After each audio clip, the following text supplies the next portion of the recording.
So, welcome back to the next class on corporate accounting. So, yesterday I had sent you some notes regarding underwriting, and I had told you to read about it. I hope all of you have read about it and understood some basics about what is the concept of underwriting. So, this underwriting is one of the introductory step in issuing a share. Whenever a company wants to issue shares, so there should be an agreement called as underwriting agreement.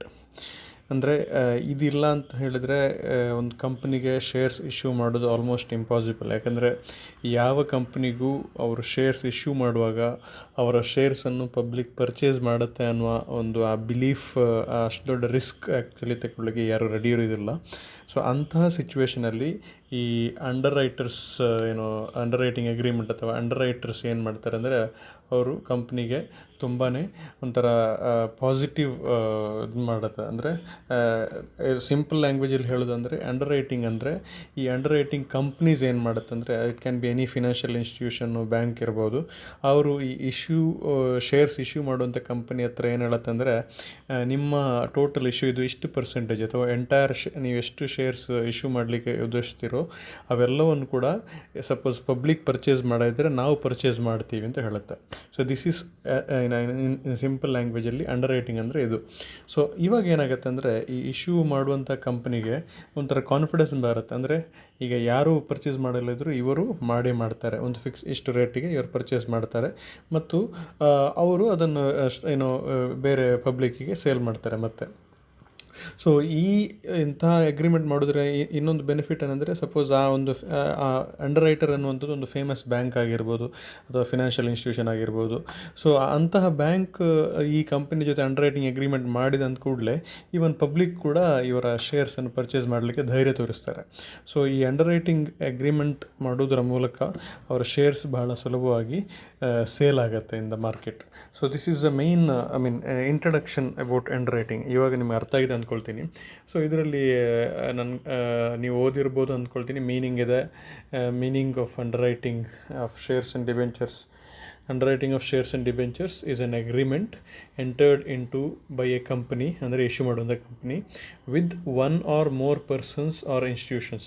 ಈ underwriters ಎನ್ನುವಂಥದ್ದು ಒಬ್ಬ person ಆಗಿರ್ಬೋದು ಅಥವಾ ಒಂದು group of persons ಆಗಿರ್ಬೋದು ಅಥವಾ ಒಂದು institution ಆಗಿರ್ಬೋದು. Called underwriter or underwriters who undertake to take up the whole or the certain portion. ಅಂದರೆ ಇವರು ಇಶ್ಯೂ ಮಾಡುವಂಥ ಎಲ್ಲ ಶೇರ್ಸನ್ನು ಅಥವಾ ಒಂದು ಪಾರ್ಟ್ 90% ಇರ್ಬೋದು, 80% ಇರ್ಬೋದು, 50% ಇರ್ಬೋದು.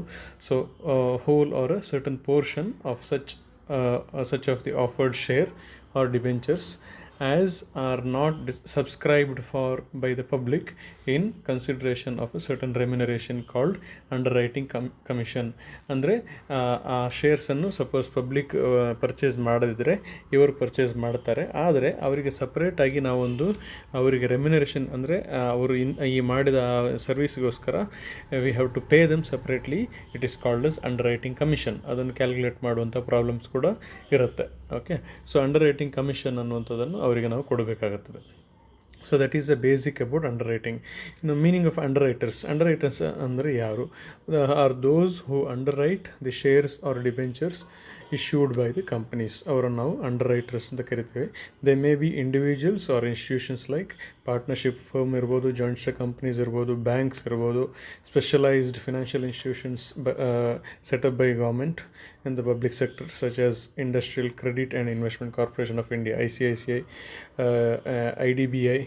ಸೊ ಇಂತಹ ಬಹಳಷ್ಟು ಇಂಥ ಕಂಪ್ನೀಸ್ಗಳು ಏನು ಮಾಡುತ್ತೆ ಅಂದರೆ, ಯೂನಿಟ್ ಟ್ರಸ್ಟ್ ಆಫ್ ಇಂಡಿಯಾ ಇರ್ಬೋದು, ಇವರು ಈ ಅಂಡರ್ ರೈಟಿಂಗ್ ಸರ್ವಿಸನ್ನು ಶೇರ್ಸ್ ಇಶ್ಯೂ ಮಾಡುವಂಥ ಕಂಪ್ನೀಸ್ಗಳಿಗೆ ಕೊಡುತ್ತೆ. ಇದರಿಂದ ಅವರಿಗೆ ಬಹಳ ಈಸಿಯಾಗಿ ಅವರ ಶೇರ್ಸನ್ನು ಸೇಲ್ ಮಾಡ್ಬೋದು. So next coming to underwriting commission. Underwriting commission ಅಂದರೆ ಏನು? ನಾನು ಈ ಮೊದಲೇ ಹೇಳಿದಾಗೆ, ಅವರು ಏನು ಈ ಅಂಡರ್ ರೈಟಿಂಗ್ ಕಂಪ್ನೀಸ್ಗೂ ಅವರು ಈ ಶೇರ್ಸ್ ಇಶ್ಯೂ ಮಾಡುವಂಥ ಕಂಪನೀಸಿಗೆ ಕೊಟ್ಟ ಸರ್ವಿಸಿಗೋಸ್ಕರ ಅವರಿಗೆ ನಾವೊಂದು ರೆಮ್ಯುನರೇಷನ್ ಅಥವಾ salary in the form of commission ಕೊಡಬೇಕಾಗತ್ತೆ. ಅದನ್ನು ನಾವು ಅಂಡರ್ ರೈಟರ್ಸ್ ಕಮಿಷನ್ ಅಂತ ಹೇಳ್ತೀವಿ. So the underwriters are entitled to some consideration for the risk they undertake in underwriting the shares or debentures of a company. ಇದನ್ನು ಹೇಳ್ತೀವಿ, the consideration payable to the underwriters by a company for underwriting the shares and debentures is called as underwriting commission. So ಏನು commission ಅವ್ರಿಗೆ ಕೊಡ್ತೀವಿ ನಾವು, ಅದನ್ನು ನಾವು ಅಂಡರ್ರೈಟಿಂಗ್ commission ಅಂತ ಹೇಳ್ತೀವಿ. ಇದು ಬಹಳಷ್ಟು ಇಂಪಾರ್ಟೆಂಟ್, ನಿಮ್ಗೆ ಅರ್ಥ ಆಗಿರಬೇಕು, ಯಾಕಂದರೆ ಇದರ ಮೇಲೆ ಪ್ರಾಬ್ಲಮ್ಸ್ ಬರುತ್ತೆ ಅಂಡರ್ರೈಟಿಂಗ್ ಕಮಿಷನನ್ನು ಕ್ಯಾಲ್ಕುಲೇಟ್ ಮಾಡಲಿಕ್ಕೆ. ನೆಕ್ಸ್ಟ್ ಬಂದು SEBI guidelines for under writing ಅಂತ ಇದೆ. ಸೊ ಇದು ನಿಮ್ಮ ಸಿಲೆಬಸ್ಸಲ್ಲೇ ಇದೆ, ಏನು ಸೆಬಿ ಏನು ಹೇಳುತ್ತೆ ಅಂಡರ್ ರೈಟಿಂಗ್ ಕಾನ್ಸೆಪ್ಟ್ ಬಗ್ಗೆ. ಸೊ ಅಲ್ಲಿ ಪಾಯಿಂಟ್ ವೈಸ್ ಕೊಟ್ಟಿದ್ದಾರೆ, ನೀವು ಓದಿರ್ಬೋದು ಅಂದ್ಕೊಳ್ತೀನಿ. So one by one if you are seeing, the first one, under the SEBI guidelines the underwriting is not mandatory. ಅದು ಕಂಪಲ್ಸರಿ ಅಲ್ಲ. ನಿಮಗೆ ಏನು ನಿಮ್ಮ ಶೇರ್ಸು ಪಬ್ಲಿಕ್ ತಗೊಳ್ತಾರೆ ಅನ್ನುವಂಥ ಖಂಡಿತ ಭರವಸೆ ಇದ್ದರೆ ನೀವು ಅಂಡರ್ ರೈಟಿಂಗ್ ಅಗ್ರಿಮೆಂಟ್ ಮಾಡಬೇಕು ಅಂತ ಏನೋ ಕಂಪಲ್ಸರಿ ಏನೂ ಇಲ್ಲ. ಸೊ ಇದು ಕಂಪ್ನೀಸ್ಗೆ ಬಿಟ್ಟದ್ದು, ಅವ್ರಿಗೆ ಕಾನ್ಫಿಡೆನ್ಸ್ ಇದ್ದರೆ ಅವರೇ ಪಬ್ಲಿಕ್ಗೆ ಸೇಲ್ ಮಾಡ್ಕೋಬೋದು. The issues have the option to decide whether the issue is to be underwritten or not. ಅಂದರೆ ಅಂಡರ್ ರಿಟನ್ ಮಾಡಬೇಕೋ ಇಲ್ವೋ ಅನ್ನೋದು ಕಂಪನಿಗೆ ಬಿಟ್ಟದ್ದು. However the issues is not underwritten, the minimum subscription of 90% of the offer to the public is not received, the company should refund in full the entire amount received as subscription. So ಈ underwriting agreement ಮಾಡದಿದ್ದರೆ ಒಂದು ದೊಡ್ಡ risk ಇದೆ. ಏನಂದರೆ the issue is not underwritten, ನೀವು underwriting agreement ಮಾಡದಿದ್ದರೆ, and the minimum subscription of 90% of the offer, ನೀವೇನು total ಏನು ಎಷ್ಟು ಶೇರ್ಸನ್ನು ಪಬ್ಲಿಕ್ಗೆ ಸೇಲ್ ಮಾಡೋ ಆಪ್ಷನ್ ನಿಮ್ಮ ಪ್ಲ್ಯಾನ್ ಇದೆ, ಅದರ 90% ಸೇಲ್ ಆಗದಿದ್ದರೆ, ಅದು 90% ಶೇರ್ಸಿಗೆ ಅಪ್ಲಿಕೇಶನ್ ಬರೋದಿದ್ದರೆ, ನೀವು ಎಂಟೈರ್ ಏನು ನೀವು ಅಪ್ಲಿಕೇಶನ್ ಮನಿ ಬಂದದನ್ನು ರೀಫಂಡ್ ಮಾಡಬೇಕಾಗತ್ತೆ.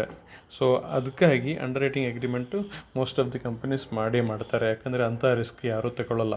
ಸಪೋಸ್ 90% ಅಪ್ಲಿಕೇಶನ್ ಬರೋದಿದ್ದರೆ ಅವರ ಎಂಟೈರ್ ಹಣವನ್ನು ವಾಪಸ್ ರೀಫಂಡ್ ಮಾಡಬೇಕಾಗತ್ತೆ, ಯಾರು ಶೇರ್ಸಿಗೆ ಅಪ್ಲೈ ಮಾಡಿದವರಿಗೆ ವಾಪಸ್ ಕೊಡಬೇಕಾಗತ್ತೆ. ಸೊ ಅದು ಬಹಳ ರಿಸ್ಕ್, ಯಾಕಂದರೆ ಅಲ್ಲಿ 90% ಏನೋ ಅಪ್ಲಿಕೇಶನ್ ಬರ್ತದೆ ಅನ್ನೋ ಯಾವುದೇ ಗ್ಯಾರಂಟಿ ಇರೋದಿಲ್ಲ. ಸೆಕೆಂಡ್ ಏನು ಹೇಳ್ತಂದರೆ, in case the issue is underwritten, so underwritten agreement ಮಾಡಿದರೆ ನೀವು, and if the company does not receive 90% of the issued capital from the public subscription plus the accepted development from the underwriters within 120 days from the date of opening of the issue, the company should refund in full the entire amount of subscription received from the public. ಅಂದರೆ first ಕೇಸಲ್ಲಿ underwritten agreement ಮಾಡೋದಿದ್ದರೆ 90% application ಬರೋದಿದ್ದರೆ refund ಮಾಡಬೇಕು ಅಂತಿದೆ. Second point ಏನು ಹೇಳ್ತಂದರೆ, ನೀವು suppose under written agreement ಮಾಡಿ ಕೂಡ ನಿಮಗೆ 90% ಆಫ್ ದಿ ನಿಮ್ಮ ಟೋಟಲ್ ಇಶ್ಯೂ ಇದು ಅಪ್ಲಿಕೇಶನ್ ಬರೋದಿದ್ದರೆ ವಿದಿನ್ 120 days ನೀವು ಎಂಟೈರ್ ಅಮೌಂಟನ್ನು ವಾಪಸ್ ಕೊಡಬೇಕಾಗತ್ತೆ, ಪಬ್ಲಿಕ್ಕಿಗೆ ರೀಫಂಡ್ ಮಾಡಬೇಕಾಗತ್ತೆ. ಸೊ ಆದ ಕಾರಣ ಅಷ್ಟು ಬರಲೇಬೇಕು, ಅದಕ್ಕಾಗಿ ಅಂಡರ್ ರೈಟಿಂಗ್ ಅಗ್ರಿಮೆಂಟ್ ಮಾಡೇ ಮಾಡ್ತಾರೆ. ಥರ್ಡ್ ಒನ್ ಏನು ಹೇಳ್ತದೆ, lead manager are the managers to the issue must satisfy themselves about the net worth of the underwriters and their outstanding commitments and disclose the same to SEBI.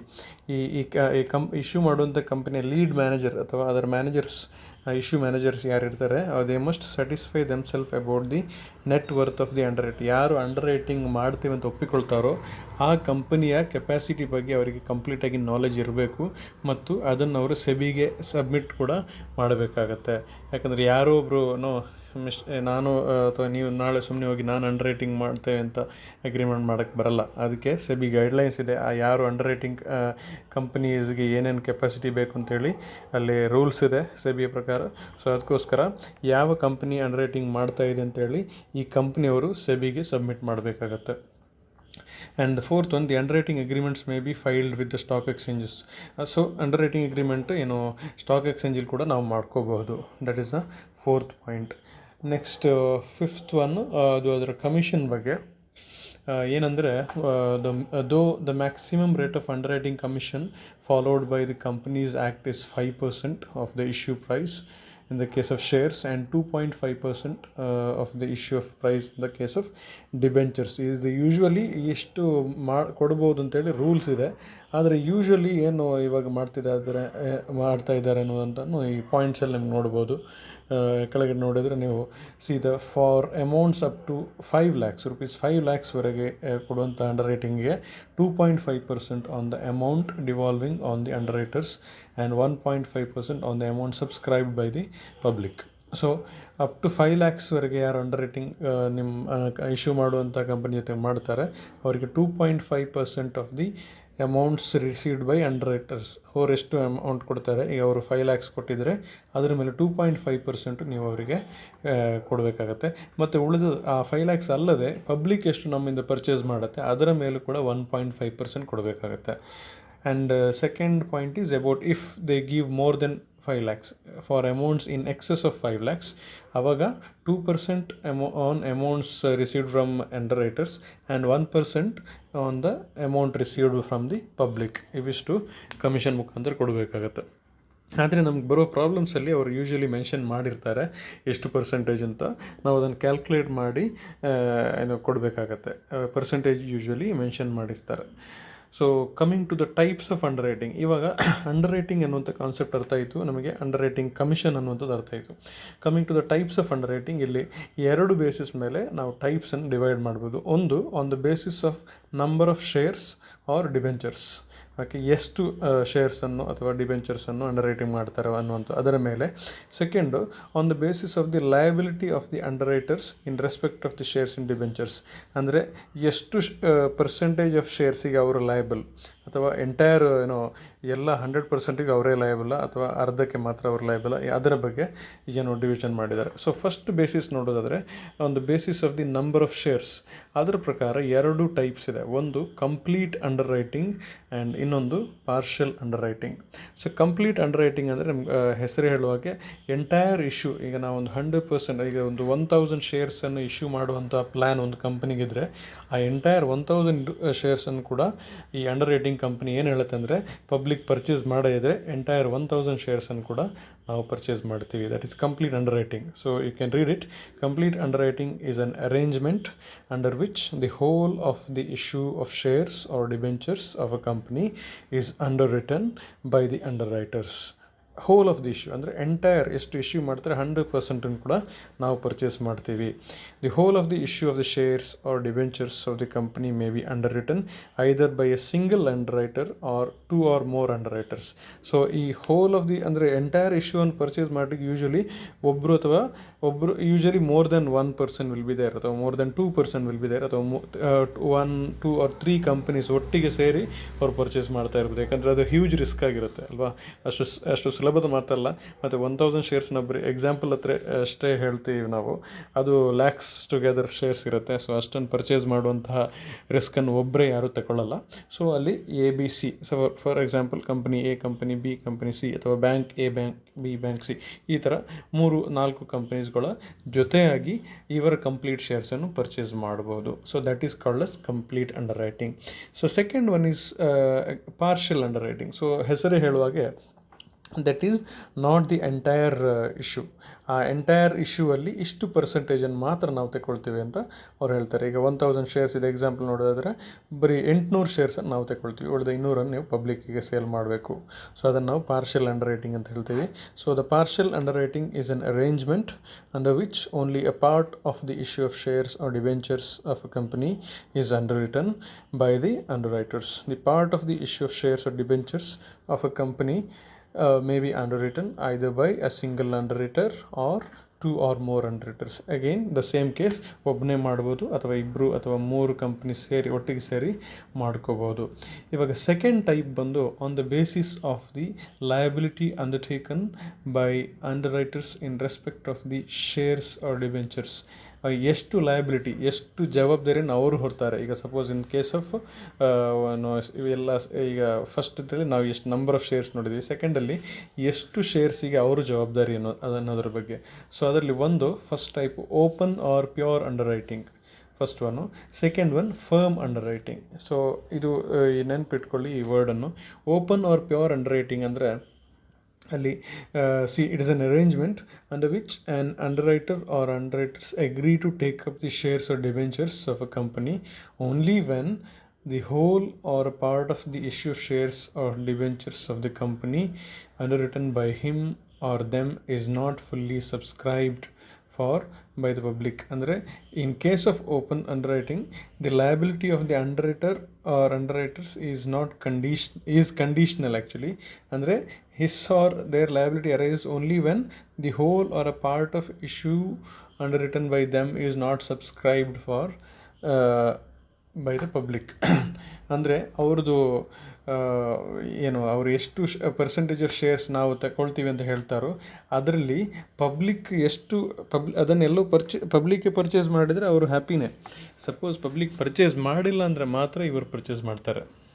Okay, so it's an arrangement under which the underwriter agrees to take up the shares or debentures only when the whole or the part of the issue shares debentures underwritten by him is not fully subscribed for the public. ಅವರು suppose for example ಅವರು ಈಗ 80% of the ಶೇರ್ಸನ್ನು ನಾವು ತಗೊಳ್ತೀವಿ ಅಂತ under writing agreement ಮಾಡಿರ್ತಾರೆ. So ಅದರಲ್ಲಿ ಏನು suppose ಒಂದು 100 ಮಾತ್ರ ಏನು ಪಬ್ಲಿಕ್ ತಗೊಳ್ತದೆ. ಸೊ ಉಳಿದ 700 ಅವ್ರು ತಗೊಳ್ತಾರೆ ಅಷ್ಟೇ. ಸೊ ಈ ಪಬ್ಲಿಕ್ ಆ 800 ಪಬ್ಲಿಕ್ ತಗೊಂಡ್ರೆ ಅವರು ಹ್ಯಾಪಿನೇ, ಅವರು ಏನೂ ಟೆನ್ಷನ್ ಮಾಡಲ್ಲ. ಸೊ ಪಬ್ಲಿಕ್ ಏನು ತಗೊಳ್ಳೋದು ಏನು ಉಳಿಯುತ್ತೆ ಅದನ್ನು ಅವ್ರು ತಗೊಳ್ತಾರೆ. ಆದರೆ coming to firm underwriting, ಇಲ್ಲಿ ಒಂದು ಫಿಕ್ಸ್ಡ್ ಪರ್ಸೆಂಟೇಜ್ ಇರುತ್ತೆ, ಅದಕ್ಕಿಂತ ಜಾಸ್ತಿನೂ ತಗೊಳ್ಳಲ್ಲ, ಅದಕ್ಕಿಂತ ಕಮ್ಮಿನೂ ಅವ್ರು ತಗೊಳ್ಳಲ್ಲ. So the number is fixed. ಓಪನಲ್ಲಿ ಅದು ಡಿಪೆಂಡ್ಸು ಎಷ್ಟು ಪಬ್ಲಿಕ್ ಪರ್ಚೇಸ್ ಮಾಡ್ತಾರೆ, ಆ ಪರ್ಚೇಸ್ ಮಾಡಿದ ನಂತರ ಉಳಿದನ್ನು ಅವ್ರು ತಗೊಳ್ತಾರೆ. ಫರ್ಮಲ್ಲಿ it is a fixed percentage. ಫರ್ಮ್ ಅಂಡರ್ ರೈಟಿಂಗಲ್ಲಿ it's an agreement under which an underwriter or underwriters make a firm or definite commitment to take up a specified number of shares or debentures of a company, irrespective of the number of shares or debentures subscribed by the public. So public ಎಷ್ಟೇ ತಗೊಂಡ್ರು ಇಲ್ಲದಿದ್ರು ಕೂಡ ಅವ್ರು 50% ತಗೊಳ್ತೀವಿ ಅಂದರೆ 50% ಅವ್ರು purchase ಮಾಡೇ ಮಾಡ್ತಾರೆ.